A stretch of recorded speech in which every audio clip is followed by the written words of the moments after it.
Baik kawan-kawan, hari ini kita akan membahas tentang semua hal yang berhubungan dengan saya, mulai dari saya kecil sampai dengan hari ini.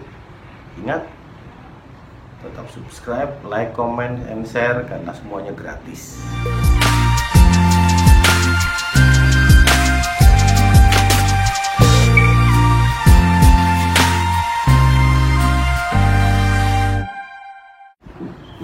Assalamualaikum warahmatullahi wabarakatuh. Jumpa lagi dengan saya yang akan bercerita tentang pengalaman hidup saya mulai dari kecil sampai dengan sekarang. Kemarin saya sudah cerita sampai pada tahap dimana saya mau masuk SD. Bagi saya SD itu adalah pengalaman yang sangat berkesan bagi saya. Banyak yang akan saya alami di sana. Oh ya, saya SD itu mengenyam di 2 SD. Yang pertama tadi SD Impres 32 Sorong. Yang kedua adalah SD Negeri 5 Madiun. Anda pasti bertanya-tanya, apa itu SD Negeri 5 dan kapan? Kita urut ya. Jadi saya kelas 1 waktu itu di Sorong, di SD Impres 32 itu sebuah SD di mana saya belajar banyak hal menurut saya. Yang paling berkesan ketika saya di kelas 1 adalah guru wali kelas saya itu adalah seorang asli Papua, ibu-ibu. Itu kecil orangnya, saya kecil. Nanti akan saya bisa tunjukkan lewat rapot siapa nama beliau. Orangnya kecil dan menurut ibu dan ayah saya, tulisan beliau ini termasuk tulisannya anak TK. Saking jeleknya, bayangin. Guru tapi tulisannya seperti tulisan anak SD. SD atau TK saya lupa.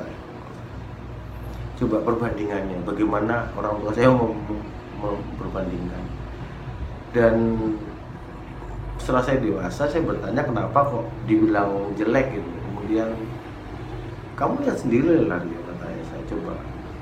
Ini guru tulisannya kayak gini, besar, terus kemudian seperti ditekan ballpointnya tuh aneh aja gitu. Sering salah lagi. Terus apalagi ya, di SD itu di Sorong saya kelas 2. Setelah saya kelas 2 itu saya pindah lagi sempat ke Madiun. Nah ini saya pindah dari Sorong ke Madiun. Saya sekolah di SD Negeri 5 Manis Rejo, Perumnas Manis Rejo 1 Madiun. Dan hanya saya jalani selama kurang lebih 2 cawu. Oh ya, dulu tuh sistemnya cawu 4 bulan sekali. Cawu itu catur bulan. Jadi kelas 3 itu saya mulai masuk kurang lebih 8 bulan. Dan teman-teman pasti bertanya-tanya kenapa saya waktu itu pindah ke Madiun. Keluarga kami pindah ke Madiun lagi itu karena ibu saya mau melahirkan adik saya yang perempuan, namanya Putri Kumalasari. Ini juga lahir di Madiun. Di SD itu banyak sih yang menarik. Di antaranya adalah untuk pertama kalinya saya berkelahi atau berantem dengan teman. Jadi kejadiannya adalah di kamar mandi sekolah. Waktu itu ada satu teman saya, namanya, saya lupa namanya aslinya, cuman panggilannya Bagong. Kalau Anda melihat sebuah karakter di pewayangan, Bagong itu badannya besar, tapi tidak sebesar Semar, cuma badannya besar aja, agak hitam. Nah si panggilan teman saya, panggilan Bagong itu ya sebesar itu, tinggi.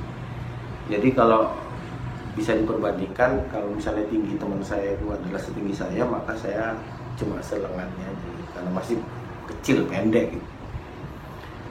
Nah, Bagong ini punya kawan namanya, saya nggak lupa namanya. Nah, kawannya sih kita sebut aja Mr. X ini ya. Nah, teman saya si X ini nantang, bilang ke saya kalau kamu berani nggak kamu berani nggak berantem sama si Bagong itu.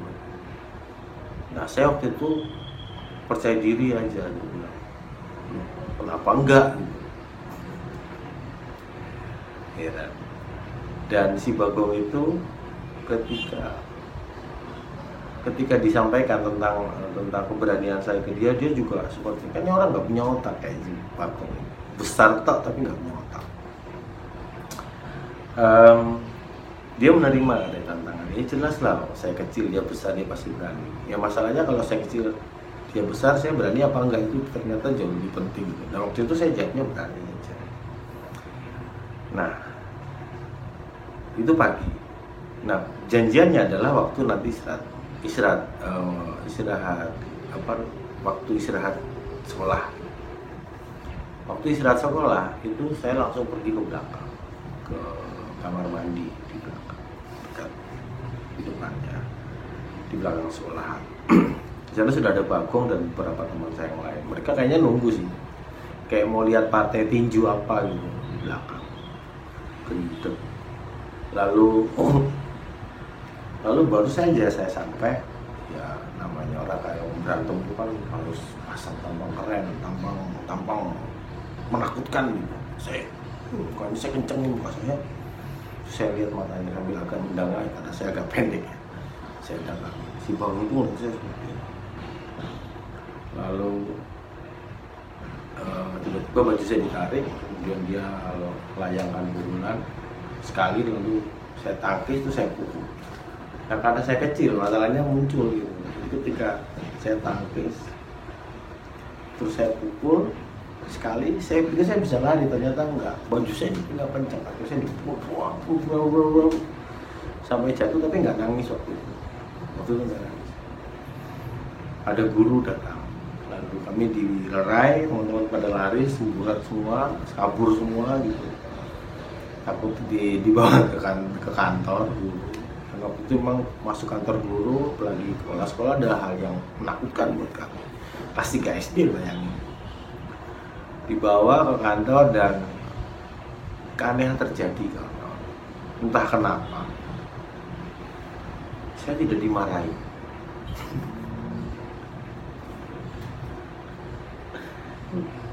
Si Bagong ini dimarahin habis-habisan sama bu guru, katanya gini, siapa namanya, kamu ini nggak tahu apa, ini anak baru kamu ajak berantem, kamu yang bener aja.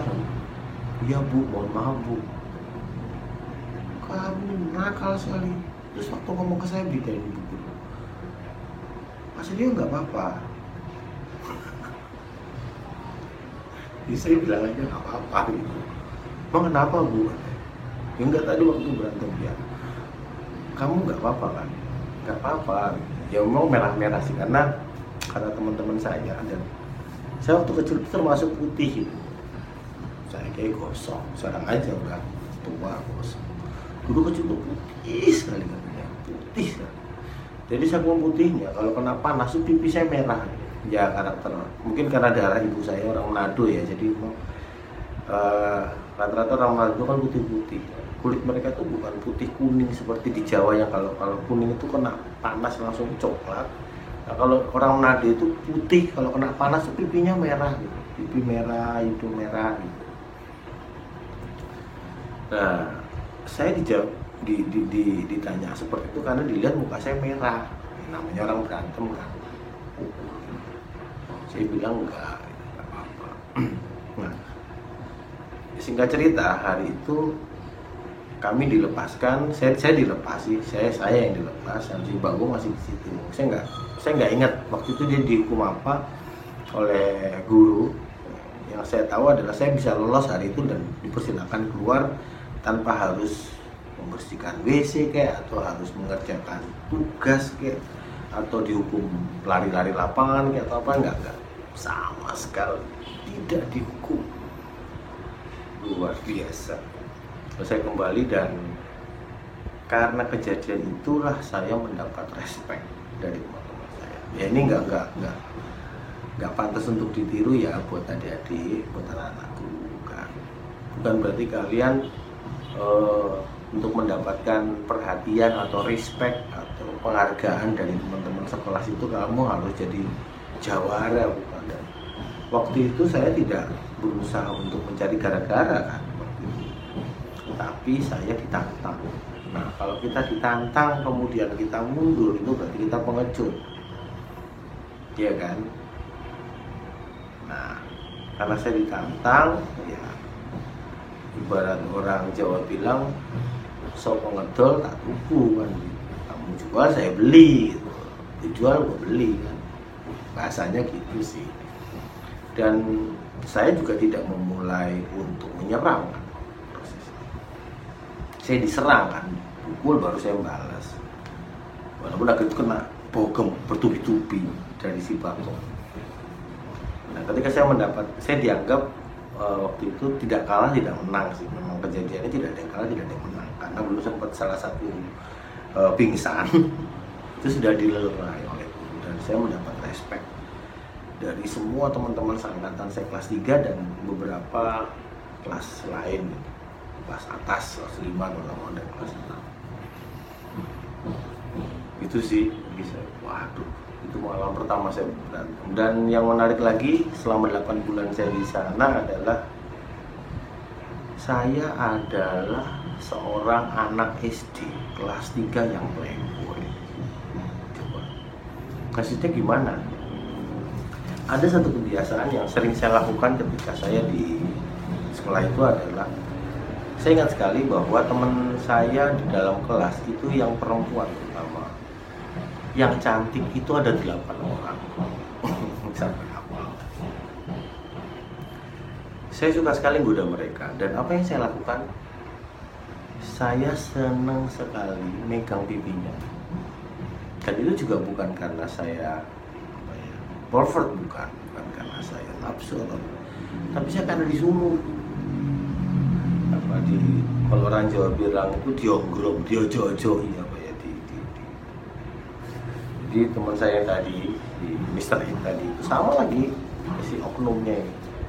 Bilang kalau kamu berani nggak megang pipinya itu, misalnya kamu berani nggak megang pipinya Esti, pegang pipinya Betty, satu lagi ya, pegang pipinya, ada beberapa nama 8 dah. Saya bilang saya berani, apa enggak kan? Cuma pegang pipi, nggak ada masalah buat saya. Karena waktu saya SD kelas 3 itu nggak ada feeling naksir menaksir atau senang menyenang, nggak ada ya. Ini motivasinya dikasih uang, dikasih jajan, money oriented. Money oriented. Nah, strateginya gimana? Bisa megang pipi 8 orang paling cantik di kelas saya. Wah, 8 tercantik, 8 teratas. Caranya gimana? Caranya gini. Saya selalu berdiri di pintu masuk kelas, baik itu pagi hari, waktu istirahat, atau waktu mau pulang. Saya berusaha untuk menjadi yang duluan sampai di pintu masuk.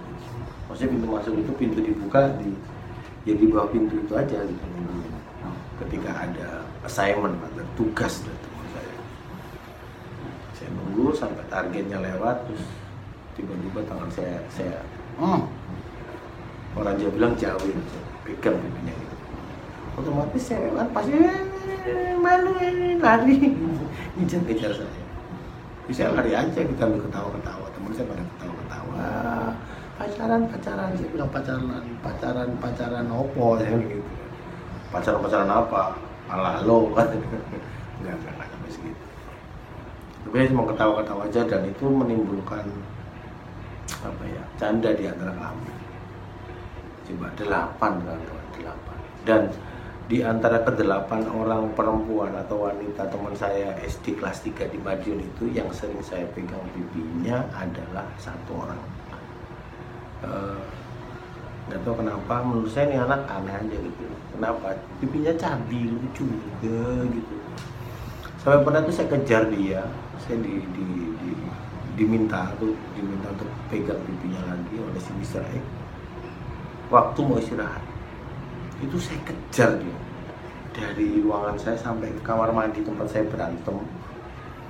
Itu sampai anaknya itu masuk kamar mandi, saya dorong pintunya, saya masuk gitu. Saya disuruh ngapain ya? Oh, disuruh cium pipinya. Saya disuruh cium pipinya. Perfect sekali saya, kecil enggak, tapi bukan karena saya nafsu, tapi karena saya disuruh. Ini tugas negara. tugas ya, saya cium aja gitu, tanpa hard feeling ya, tanpa ada perasaan macam-macam. Kawan-kawan tahu nggak si S ini apa yang reaksinya seperti apa? Nangis. Ini anak saya cium nangis kamar mandi. Walaupun kamar mandinya terbuka ya, karena si kawan saya si Mr. Jelodong pengen tahu buktinya benar nggak saya bisa cium si S itu nangis kok. Dan saya merasa bersalah.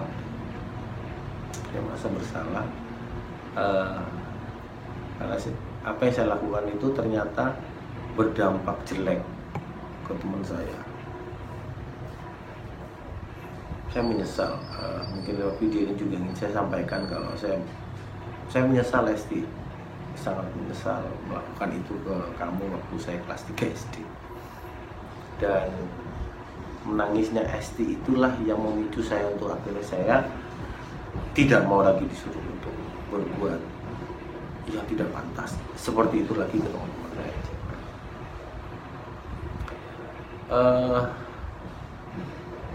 Apalagi ya di SD. Oh iya, saya mempunyai seorang kawan, sahabat, namanya Andi. Si Andi ini kalau waktu istirahat itu selalu pengen bareng ke rumah saya maksudnya, untuk ikut saya dan nunut makan, ikut makan di rumah saya. Setiap kali saya pulang istirahat itu dia pasti ikut. Gak tahu kenapa,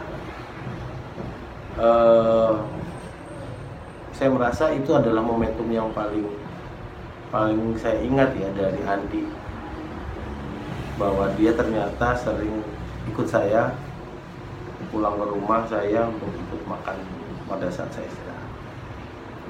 Kawan-kawan tahu siapa Andi itu sekarang? Kalau kamu tahu bonek Persebaya, nah Andi ini adalah salah satu koordinator utama dari bonek Surabaya itu. Dia dipanggil Andi Peci. Nah, kalau Andi Peci Anda pasti sudah banyak yang tahu siapa. Nah, Andi Peci itu adalah teman saya sekelas.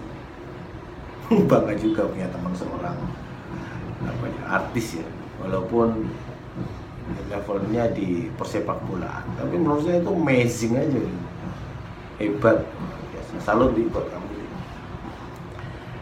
Lalu saya juga punya seorang teman namanya Yuda, panggilannya Yuda Kancil.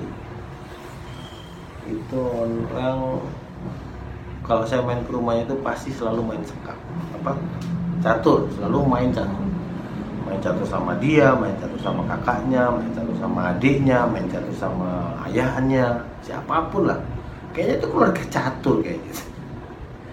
Mainannya nggak ada yang lain, main catur toh. Situ cuma main catur. Adiknya Yuda ini namanya Bayu, teman adik saya, Rendra itu, jadi mereka juga teman sekelas. Nah, 8 bulan apalagi ya yang di SD itu ya, yang ingat saya. Oh iya banyak sih, kayak mainan keongan itu apa namanya, yang kayak keong sih, bilang kelomang lah ya, itu keong. belinya berapa waktu itu ya, 5 rupiah kalau nggak salah, 15 rupiah, uangnya masih kecil sekali.